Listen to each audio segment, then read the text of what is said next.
இன்றைக்கு நாம கணிதத்துல முக்கோணத்தின் ஒரு புள்ளி அடிக்கோடு பற்றி பார்க்க போறோம்.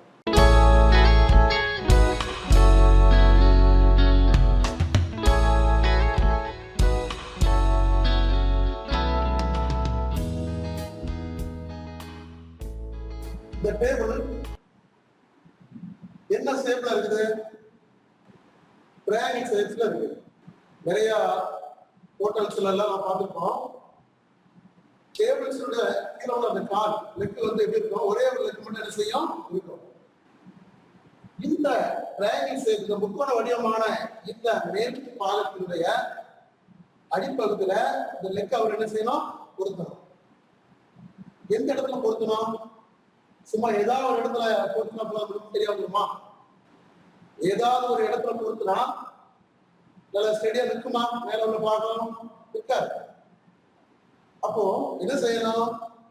அந்த புவியின் பயத்தை கண்டுபிடிச்சு அதுல அவர் என்ன செய்யணும்? இந்த லெக்க அப்படி பொருத்தினாருன்னா மேல உள்ள பாகம் இந்த ஒரே லெக்க என்ன செய்யணும்? ஸ்டெடியா நிற்கும். சரி, இந்த முக்கோண வடிவத்தினுடைய புவியீர்ப்பு மையத்தை எப்படி கண்டுபிடிக்கிறது? இந்த முக்கோணத்தை பாருங்க. முதல்ல இந்த கீழ் பாலத்தை எடுத்துக்கலாம். நம்ம இந்த அடிப்பாலத்தினுடைய நேர் உச்சி ஏ, அந்த உச்சியில இருந்து ஒரு கோடு வரைஞ்சிருக்கோம். எப்படி வரைஞ்சிருக்கணும் பாருங்க. இந்த அடிப்பாலம் மொத்தம் 6 சென்டிமீட்டர் நீளம். அத இந்த பக்கம் 3 சென்டிமீட்டர், அந்த பக்கம் 3 சென்டிமீட்டர் என சமபாகமா இது பிரிக்குது. ஏங்கிற புள்ளி என்ன செய்யுது? பிரிக்குது. இப்போ இந்த அடிப்பாகத்தின் நேர் உச்சியில் இருந்து இந்த அடிப்பாகத்தினுடைய மைய புள்ளி, அடிப்பாகத்தினுடைய மைய புள்ளியை குறித்து அதற்கு நாம் என்ன செஞ்சிருக்கிறோம்? ஒரு கோடு வரைஞ்சிருக்கிறோம். இதே போல ஏசிங்கிற இந்த அடுத்த பக்கத்தை நம்ம எடுத்துக்குவோம். பாருங்க, அதுக்கு இந்த ஏசிங்கிற இந்த பக்கத்துக்கு நேர் எதிரே உள்ள உச்சி எது? பி. நேர் எதிரே உள்ள உச்சி எது? பி. இப்போ அந்த உச்சியில இருந்து ஒரு கோடு வரைஞ்சிருக்கிறோம். அந்த கோடு ஏசிங்கிற இந்த பக்கத்தில் மைய புள்ளி. அப்படின்னா என்ன? இதோட மொத்த நீளம் 8 சென்டிமீட்டர் சொன்னா ஏஇ 4 சென்டிமீட்டர், இசி 4 சென்டிமீட்டர். அதாவது பக்கத்தின் மைய புள்ளியை நம்ம என்ன செஞ்சிருக்கிறோம்? குறிச்சிருக்கிறோம். அதற்கு நேர் உச்சியில இருந்து நம்ம என்ன செய்யறோம்? அந்த மைய புள்ளிக்கு கோடு வரைகிறோம். இப்படி 3 முக்கோணத்தினுடைய இந்த ஏபி, பிசி, சிஏ இந்த 3 பக்கத்தினுடைய மைய புள்ளிகளை நாம குறிக்கிறோம். மைய புள்ளிகளை குறித்து அந்த மைய புள்ளிகளின் நேர் உச்சியில இருந்து நாம என்ன செய்யறோம்? கோடு வரைகிறோம். அப்போ ஒரு முக்கோணத்தின் ஓர் உச்சியையும் அதன் எதிர்பக்கத்தின் நடுப்புள்ளியையும் இணைக்கும் நேர்கோடு. இந்த உச்சியையும் இந்த உச்சி எடுத்துக்கலாம். அதுக்கு நேர் எதிரே உள்ள பக்கம் இது ஒரு நடுப்புள்ளி. நடுப்புள்ளினா என்ன? ஒத்த நீளத்துல சென்ற உள்ள புள்ளி.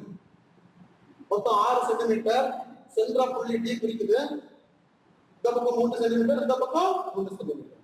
இப்படி 3 பக்கத்தினுடைய அந்த நடுப்புள்ளியை குறித்து அவற்றுக்கு எதிரே உள்ள உச்சியில இருந்து நாம கோடு வரைன்னு சொன்னா அந்த கோட்டிற்கு என்ன பெயர்னா நடுக்கோடு என்ன பெயர்? நடுக்கோடு என பெயர். இப்ப கவனிங்க, ஒரு முக்கோணத்துல எத்தனை நடுக்கோடு வரையலாம்? 3 பக்கங்கள் இருக்குது. அப்ப நாம என்ன செய்யலாம்? 3 நடுக்கோடுகள் வரையலாம். இப்ப பாருங்க, ஏடி ஒரு நடுக்கோடு, பிஇ ஒரு நடுக்கோடு, சிஎஃப் ஒரு நடுக்கோடு.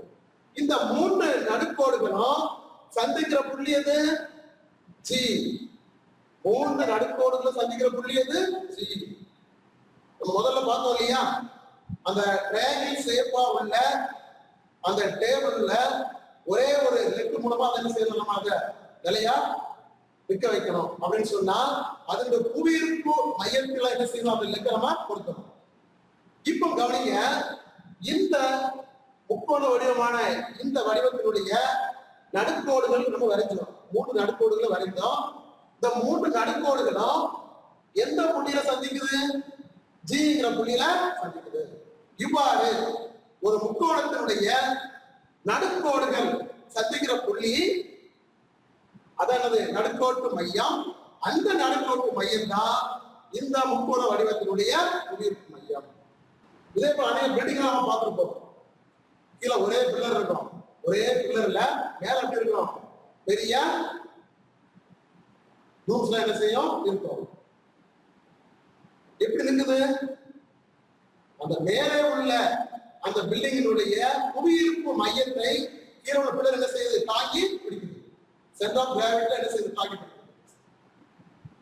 அப்போ ஒரு வடிவத்தினுடைய சொல்லப்போல இந்த முக்கோண வடிவத்தினுடைய புவியீர்ப்பு மையத்தை நாம் காண வேண்டுமானால் நம்ம என்ன செய்யலாம்? நடுக்கோடுகளை வரைய வேண்டும். அந்த நடுக்கோடுகள் சந்திக்கும் புள்ளிதான் நடுக்கோட்டு மையம். இந்த நடுக்கோட்டு மையம் தான் இந்த முக்கோண வடிவத்தினுடைய புவியீர்ப்பு மையம். இப்ப கவனிங்க, நடுக்கோட்டு மையம் நடுக்கோடுகளை 2:1 என்ற விகிதத்தில் பிரிக்கும். கவனிங்க, இந்த ஏடிங்கிற இந்த நடுக்கோடு எடுத்துக்குவோம் பாருங்க. இந்த பக்கம் 2 அலகுகள், இந்த பக்கம் 1 அலகு. அதே போல பிஇ நடுக்கோடு எடுத்துக்கலாம். நம்ம பிஜி வரைக்கு 2 அலகுகள், ஜிஇ 1 அலகு. அதே போல சிஜி ஜிஎஃப் எடுத்துக்கலாம். சில இருந்து ஜி வரைக்கும் 2 அலகுகள், ஜி இருந்து எஃப் வரைக்கும் 1 அலகு. அப்போ ஒரு முக்கோணத்தினுடைய நடுக்கோடுகள், இந்த முக்கோணத்தை எடுத்துடுங்க. ஏடி ஒரு நடுக்கோடு, சிஎஃப் ஒரு நடுக்கோடு, பிஇ ஒரு நடுக்கோடு. நடுக்கோடு எப்படி வரைஞ்சோம்? ஒரு பக்கத்தினுடைய நடுப்புள்ளி, அதோட நீளத்தில் பாதி சென்டர் நடுப்புள்ளிக்கு நேர் உச்சியில இருந்து ஒரு கோடு வரையணும். இது நடுக்கோடு. இப்படி 3 பக்கத்திற்கு நடுக்கோடுகள் வரையும் பொழுது இந்த 3 நடுக்கோடுகளும் சந்திக்கிற புள்ளி நடுக்கோட்டு மையம். இந்த நடுக்கோட்டு மையம் தான் இந்த முக்கோண வடிவத்தினுடைய புவியீர்ப்பு மையம். பெரிய பெரிய பில்டிங் கட்டும் போதும் சரி, ஒரு டேபிள் செய்யும் போதும் சரி, ஒரே லெக்ல நிற்க வைக்கும் சொன்னா அதோட புவியீர்ப்பு மையத்தை காண்பதற்கு நாம் என்ன செய்யணும்? இந்த வடிவங்களினுடைய புவியீர்ப்பு மையத்தை நாம் கண்டுபிடிக்கணும். இந்த நடுக்கோட்டு மையங்கள் நமக்கு என்ன செய்யுது? புவியீர்ப்பு மையமாக அமைகிறது. அது மட்டுமல்லாது நடுக்கோட்டு மையம், இந்த நடுக்கோட்டு மையம் நடுக்கோடுகளை 2:1 என்ற விகிதத்தில் பிரிக்கின்றது. 2:1 என்ற விகிதத்தில் பிரிக்கிறது.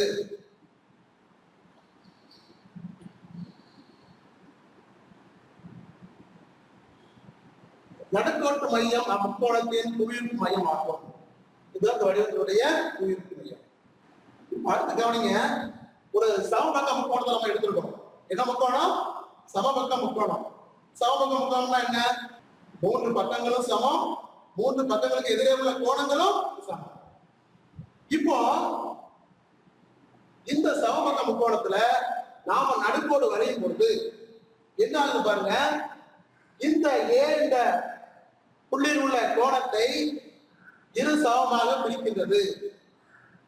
அப்போ ஒரு சமபக்க முக்கோணத்துல பாருங்க, நாம நடுக்கோடு வரையும் பொழுது ஒவ்வொரு நடுக்கோடும் அவை இந்த பக்கத்திற்கு எதிரே உள்ள புள்ளியில் நாம் வரையும் பொழுது அந்த புள்ளியில் உள்ள கோணத்தை 2 சமமாக பிரிக்கின்றது. கோணத்தின் 2 சம வெட்டியாக அமைகிறது. சமபக்க முக்கோணங்களில் நடுக்கோடுகள் அவை வரையப்படும் உச்சி கோணங்களை 2 சம கூறிடுகின்றன. இந்த பக்கத்துக்கு நேர் உச்சி ஏ. அங்கிருந்து நம்ம இதுக்கு ஒரு நடுக்கோடு வரையும் பொழுது சமபக்க முக்கோணத்துல ஏ என்ற புள்ளியில் உள்ள கோணத்தை 2 சமமா பிரிக்கிறது. இப்ப சமபக்க முக்கோணம்னா என்ன? ஏ என்ற புள்ளி எத்தனை டிகிரி கோணம் இருக்கும்? 60 டிகிரி. அப்போ இந்த பக்கம் 30 டிகிரி, இந்த பக்கம் 30 டிகிரி.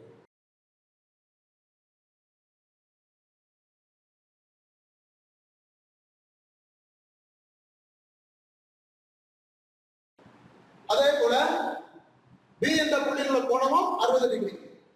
அப்ப பி என்ற புள்ளியின் வழியாக சொல்லக்கூடிய இந்த நடுக்கோடு பி உள்ள கோணத்தை 2 சம கூறிடுகின்றது. அப்படின்னா என்ன? 2 சமமா பிரிச்சுக்கிறது. சமபக்க முக்கோணத்துல 3 கோணங்கள் சமம், மூணு கோணங்களும் 60 டிகிரி தான். அப்போ இதுவும் 30 டிகிரி, இதுவும் 30 டிகிரி. அதே போலதான் சி புள்ளியில் உள்ள கோணம். இதை கவனிங்க. இந்த நடுக்கோடுகளை நாம ஜியோஜிப்ராங்கிற ஒரு சாஃப்ட்வேர் மூலமா நம்ம என்ன செய்யலாம், அழகா வரையலாம். ஒரு அருமையான சாஃப்ட்வேர் அது. கவனிங்க, இது ஒரு ஜியோஜிப்ராங்கிற ஒரு சாஃப்ட்வேர். இது ஒரு மேத்தமெட்டிக்கல் சாஃப்ட்வேர், ஃப்ரீ சாஃப்ட்வேர். நாம என்ன செஞ்சுக்கலாம், நெட்ல இருந்து கூட என்ன செஞ்சலாம், டவுன்லோட் பண்ணிக்கலாம். மேத்ஸ்ல உள்ள எல்லா கான்செப்டையும் நம்ம என்ன செஞ்சுக்கலாம், இதுல கொண்டு வரலாம். இப்ப கவனிங்க, இது மேல பாருங்க ஒரு டூல்ஸ் எல்லாம் இருக்குது. நான் என்ன பண்றேன், முதல்ல பாயிண்ட் டூல்ஸ் எடுத்துக்கிட்டேன். இங்க ஒரு புள்ளி வச்சுட்டேன். முக்கோணம் வரையணும் இல்லையா, 3 புள்ளிகளை நான் வச்சுட்டேன். கவனிங்கம்மா, அடுத்தது இந்த 3 புள்ளிகளை நம்ம இணைக்கணும் இல்லையா. லைன் செக்மெண்ட் எடுத்துக்கிட்டேன்.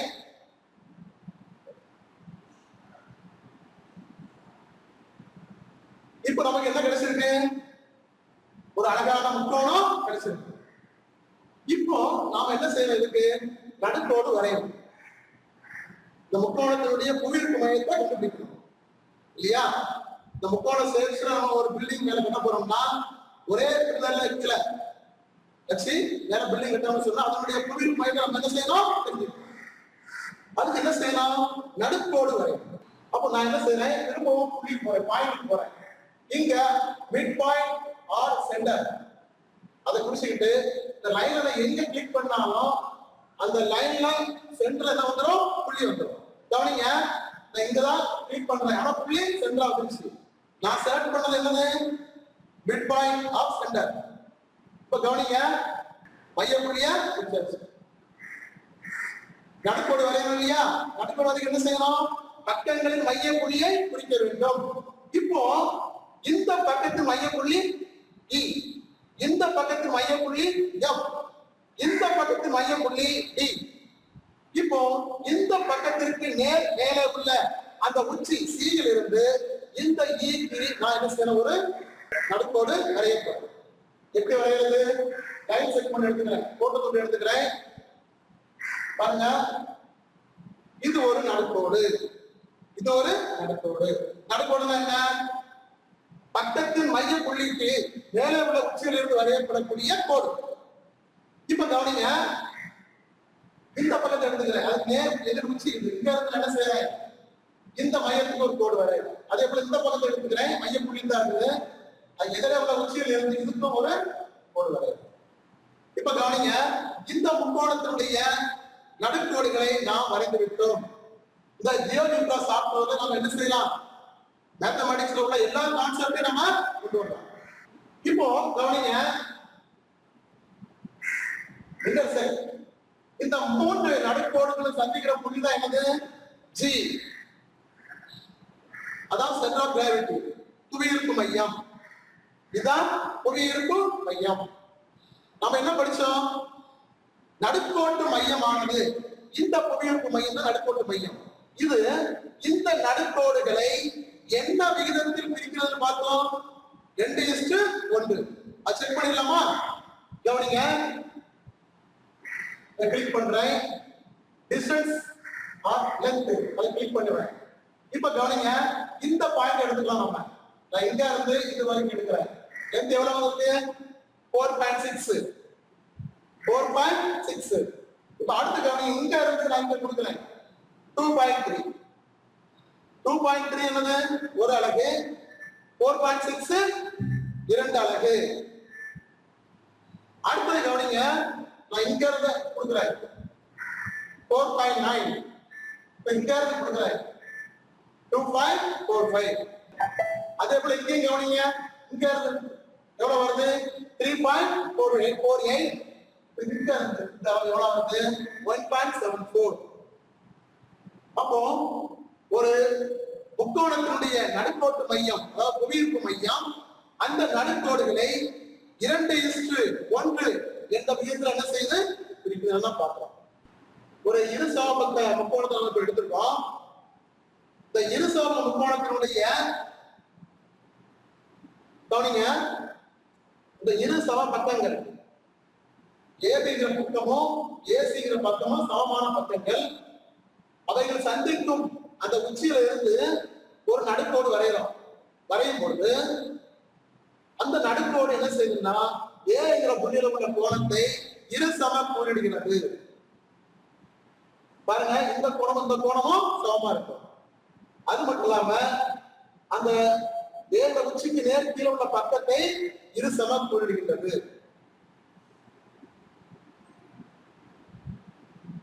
இப்ப கவனிங்க,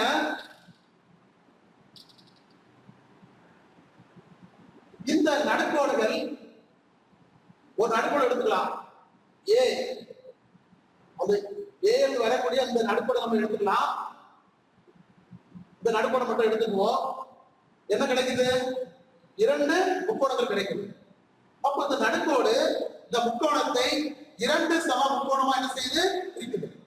சரி, இந்த முக்கோணம் இந்த முக்கோணம் சமம் எப்படி சொல்றோம்? நம்ம ஒரு முக்கோணத்தின் பரப்பளவு என்ன ஃபார்முலா? அடிப்பக்கம் பெருக்கல் உத்துயரம், அதில் பாதி. 1/2 multiply base multiply height, half into base into height. இப்ப கவனிங்க, இந்த முக்கோணத்தை எடுத்துக்குவோம். இது அடிப்பக்கம், இது உத்துயரம். இந்த முக்கோணத்தை எடுத்துக்குவோம். இது அடிப்பக்கம், இது உத்துயரம். இந்த 2 முக்கோணத்தினுடைய அடிப்பக்கம் உத்துயரத்துக்கு சமமா இருக்கு. அதனால இந்த 2 முக்கோணத்தோட பரப்பளவு எப்படி இருக்குது? சமமா. அப்ப ஒரு நடுக்கோடு ஒரு முக்கோணத்தை இது சம முக்கோணமாக பிரிக்கின்ற பொழுது 2 முக்கோணமா எப்படி இருக்குது? பரப்பளவுல சமமா இருக்குது. அப்ப இந்த நடுக்கோடு 2 முக்கோணத்தை உருவாக்குது. அதே போல இந்த நடுக்கோடும் 2 முக்கோணத்தை உருவாக்கும்.